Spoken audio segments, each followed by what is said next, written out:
March 22nd, 2026, 3:47 a.m. The alarm that every oil trader on Earth feared just went off. Iran didn't threaten this time, they acted. 20% of the world's oil supply, cut off in 4 hours. Gas prices about to double. Asian economies on the brink of collapse. And the Pentagon's response? Not what anyone expected. No carrier strike groups steaming toward the Persian Gulf. No marine amphibious task forces. Instead, something that flies so low, Iranian radar tracks empty air while death circles 50 feet above the waves. The AH-64 Apache attack helicopter. And what happened in the next 72 hours rewrote every naval warfare doctrine on the planet. Here's what they're not telling you. The Strait of Hormuz, the world's most dangerous shortcut. A narrow stretch of water where one wrong move doesn't just start a war, it shuts down the global economy overnight. For 40 years, Tehran held the world hostage with one simple threat. Attack us, and we shut it down. Oil prices explode. Supply chains collapse. Your economy burns. March 2026. Iran decided to make good on that promise. Revolutionary Guard fast attack boats swarmed into shipping lanes at 0200 hours. Commercial traffic stopped dead. Within 6 hours, oil futures spiked to $167 per barrel. Panic selling hit Asian markets. The global economy teetered on the edge of catastrophe. But here's what Iran didn't count on. The Pentagon had been wargaming this exact scenario for 18 months, and their solution didn't involve what everyone expected. No massive naval buildup that would take weeks. No diplomatic negotiations that Iran would drag out for months. Instead, they deployed a weapons platform most people associate with desert tank battles, not open water. The Apache attack helicopter. Except, this wasn't your standard Apache deployment. U.S. Central Command had quietly positioned entire squadrons at forward operating bases across the Gulf. United Arab Emirates, Saudi Arabia, Kuwait, Bahrain. Suddenly, every single Iranian coastal position sat inside Apache engagement range. Mission time from base to target? 14 minutes. Iranian military planners made one catastrophic miscalculation. They assumed Apaches would operate from distant aircraft carriers, limiting their effectiveness. Wrong. These helicopters launched from bases so close to Iranian territory that crews could see the coastline on night vision before even taking off. The first mission launched at 0340 hours, 68 minutes after Iran's blockade began. 3 Iranian mine-laying vessels departed Bandar Abbas naval base under cover of darkness. U.S. satellite surveillance tagged them immediately. 14 minutes later, 2 AH-64 Apache Guardians lifted off from a classified location in the UAE. What happened next didn't just work. It became the blueprint. The Apaches dropped to wave-top level, so low the ocean reacted to them. Rotor wash tearing across the surface, spraying salt into the night air. No lights, no voices, no warning.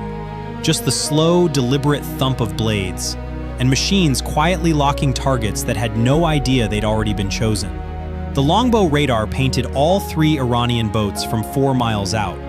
Fire control solutions calculated in 1.3 seconds. The lead pilot didn't hesitate. 3 AGM-114 Hellfire missiles streaked away at Mach 1.3. Tandem warheads designed to punch through reactive tank armor. Against fiberglass speedboat hulls, the first Iranian vessel simply ceased to exist. Fireball visible from international waters 20 miles away. The second boat tried evasive maneuvers. Futile. Hellfires don't miss. The missile's semi-active laser guidance tracked every desperate turn. Impact on the stern. The boat broke in half and sank in 90 seconds. The third vessel attempted to flee back toward Iranian territorial waters. A single Hellfire caught it dead center. Debris launched 50 feet into the air. Mission duration, 1 hour, 11 minutes. 3 mine-laying boats destroyed. 0 mines deployed. Apache battle damage? None. And this was just the opening move. Iran's real strength came from asymmetric warfare. The Revolutionary Guard had spent 2 decades perfecting swarm tactics. Hundreds of small, fast attack craft, modified speedboats armed with heavy machine guns, rocket-propelled grenades, and, in some cases, Chinese-made anti-ship missiles. Individually, they're a nuisance. In coordinated swarms of 30 boats converging from multiple vectors, deadly. Traditional naval doctrine struggles against these targets. A destroyer's 5-inch gun fires shells designed for large vessels and shore bombardment. By the time the fire control system acquires, tracks, and engages a target doing 45 knots, that speedboat has changed position. Even the Phalanx close-in weapon system has limitations when facing multiple small contacts attacking from different angles simultaneously. The Apache's M230 chain gun was engineered specifically for this problem. 600 rounds per minute, 30mm high-explosive dual-purpose ammunition, mounted on a turret that slews faster than any human can track. The pilot's integrated helmet and display sighting system lets him designate targets just by looking at them. The gun follows his line of sight automatically. Day 4. 8 Iranian fast attack boats swarmed a convoy of 3 commercial oil tankers in international waters. The intent was clear: board the vessels, take the crews hostage, and drag this into a prolonged international incident. 2 Apaches responded from a forward base 18 miles away. What happened next entered military legend. The lead Apache fired 4 Hellfire missiles while still 3 miles out. 3 boats gone in seconds. The 4th dead in the water, burning. The 2nd Apache came in at 50 feet above sea level, chain gun blazing. High explosive rounds walked across the water like the hand of God. 2 more boats disintegrated. A 3rd caught fire, crew abandoning ship. The 3 surviving speedboats panicked. They broke formation and ran for Iranian territorial waters at maximum speed. The Apaches pursued. Hydra 70 rockets launched from underwing pods. Flechette warheads airburst above the fleeing craft. Thousands of steel darts rained down. 2 more boats stopped moving. The final speedboat made it within sight of Iranian coastal defenses before a Hellfire overtook it. If you're locked in right now, do me a favor, hit that subscribe button and turn on notifications. What I'm about to show you is the 48-hour stretch that ended Iran's entire small boat strategy permanently. Total engagement time, 4 minutes 29 seconds. 8 Iranian boats destroyed. 42 Revolutionary Guard personnel casualties. 3 oil tankers safely escorted to international waters. Apache losses, ammunition expended, 0 battle damage. This wasn't luck. This became the operational pattern. Every time Iranian forces entered the strait, Apaches materialized like ghosts. U.S. intelligence fusion reached levels that sound like science fiction.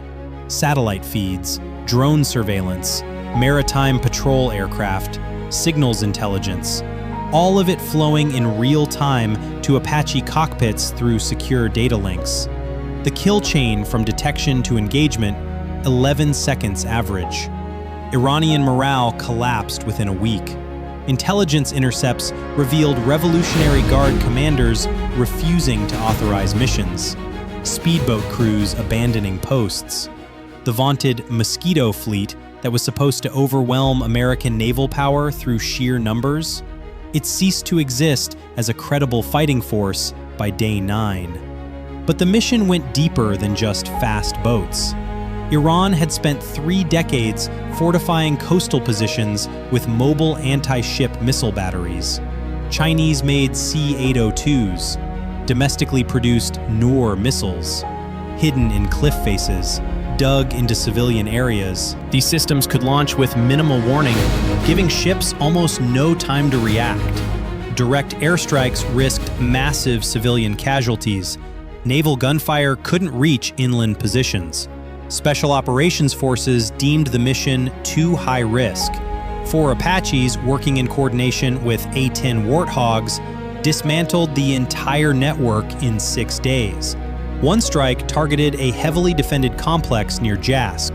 6 mobile launchers protected by Russian-made Pantsir air defense systems. The Apaches approached over the Gulf of Oman at wavetop height, using offshore islands for radar cover. They popped up just long enough for longbow radar scans, then dropped back below the radar horizon. Fire solutions uploaded to onboard computers. The attack run commenced at dawn. Apaches appeared suddenly over the coastal ridge. Hellfire missiles launched in coordinated pairs. Each launcher and radar vehicle marked for destruction. Iranian air defenses reacted, but far too slowly. By the time Pantsir systems achieved target lock, the Apaches had already released ordnance and broken away behind terrain masking. All 6 launchers destroyed, 3 radar vehicles obliterated.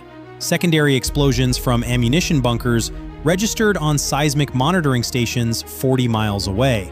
The Apaches returned to base without a scratch. Missions like this repeated up and down Iran's southern coastline. Every confirmed missile site became a target. Every relocation attempt tracked by overhead surveillance. Apache strike packages responded within hours. Iran's carefully constructed anti-access area denial strategy, built over decades, unraveled in less than 2 weeks. The Revolutionary Guard tried adapting: better camouflage, more frequent repositioning, decoy installations. None of it mattered. U.S. intelligence and Apache firepower proved overwhelming. Then came the mine clearance operations. Iranian naval forces had seeded the shipping lanes with influence mines, magnetic signature triggers, acoustic detonators. Clearing them normally takes months of painstaking work by specialized minesweepers that are vulnerable to attack. Apaches changed the game completely. Operating as aerial overwatch, they protected minesweeper vessels from Iranian fast boats. More importantly, Apache sensors detected floating mines that visual observers missed. When mines were identified, Apaches destroyed them from standoff range using precision fire. No need to send explosive ordnance disposal teams into danger. This capability proved strategically decisive. Defense Department analysts had predicted it would take 4 to 6 months to clear the shipping lanes. It took 19 days. By mid-April, commercial traffic resumed. Oil prices, which had spiked above $167 per barrel, began falling. Asian economies stabilized. European energy markets calmed. The global economic panic that Tehran counted on never materialized. The United States military had demonstrated it could keep the Strait of Hormuz open despite Iranian opposition. Not with carrier battle groups or amphibious task forces, with helicopters that most analysts thought were just for killing tanks in European forests. Let's talk about what this really means for the future.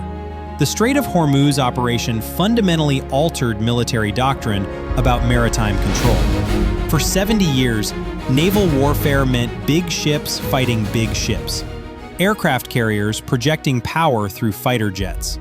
The Apache's success introduces a completely new paradigm: rotary wing platforms operating from distributed land bases, providing persistent aerial presence over contested waters. This model has massive strategic advantages. Helicopters cost far less to operate than ships. They deploy rapidly, without the weeks-long transit time carrier groups require. Operating from land bases eliminates vulnerability to anti-ship missiles. And as Iran discovered the hard way, they're devastatingly effective against small boat and coastal missile threats. Other nations are watching closely. China, facing potential conflict in the South China Sea and Taiwan Strait, is studying these tactics. Russia, with naval choke point concerns in the Kerch Strait and Baltic approaches, will adjust operational planning. Even U.S. allies operating Apache platforms now have proven templates for maritime helicopter operations. But technology alone doesn't guarantee victory. The people flying these missions operated under pressure most of us can't comprehend. Piloting a helicopter at 50 feet above water, at night, with Iranian air defenses tracking you, knowing that one mechanical failure, one lucky hit, puts you in the Gulf. There's no ejection seat over open water. If that missile connects, it's over. The maintenance crews deserve equal recognition. Apaches are complex machines requiring intensive upkeep. In the harsh Gulf environment, sand and salt accelerate wear on every component. Ground crews worked 20-hour shifts in brutal heat, ensuring every helicopter stayed mission capable. Their dedication enabled the operational tempo that overwhelmed Iranian defenses. Intelligence analysts processed data from dozens of sources, finding military targets in the clutter of civilian maritime traffic, distinguishing between Revolutionary Guard vessels and fishing boats, predicting enemy movements hours in advance. Their work directly determined mission success or failure. So when you hear about Apaches dominating the Strait of Hormuz, remember, it's not just pilots. It's an entire ecosystem of professionals synchronized toward one objective: keeping the world's most critical energy choke point open. Iran's blockade of the Strait of Hormuz is finished. The capability to close that waterway, which Tehran brandished for 4 decades as their ultimate strategic trump card, has been permanently removed from the table. AH-64 Apache helicopters maintain round-the-clock vigilance. Any Iranian vessel entering the strait knows it's under observation and within range of precision weapons that strike without warning. This represents more than a tactical victory.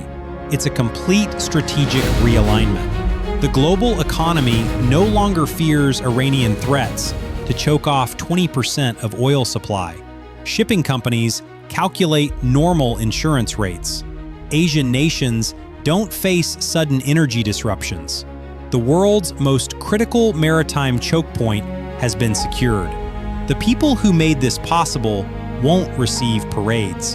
Their names won't appear in history books, but they executed one of the most strategically significant military operations of the 21st century.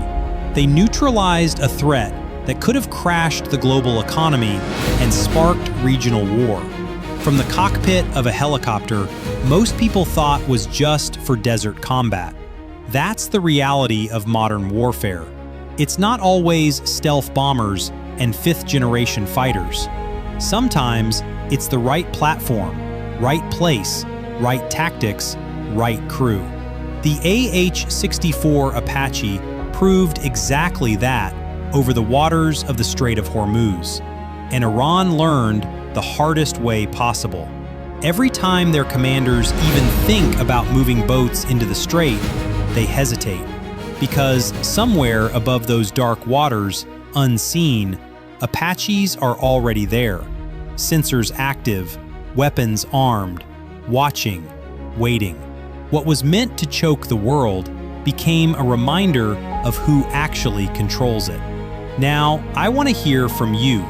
Drop a comment below with your analysis. Do you think this operation permanently shifts the balance of power in the Middle East? What's Iran's next move? Subscribe now for military breakdowns that go beyond headlines and reveal the real tactical picture. And click that video on your screen. I break down another operation you absolutely need to see. This is the analysis that cuts through the noise. See you in the next one.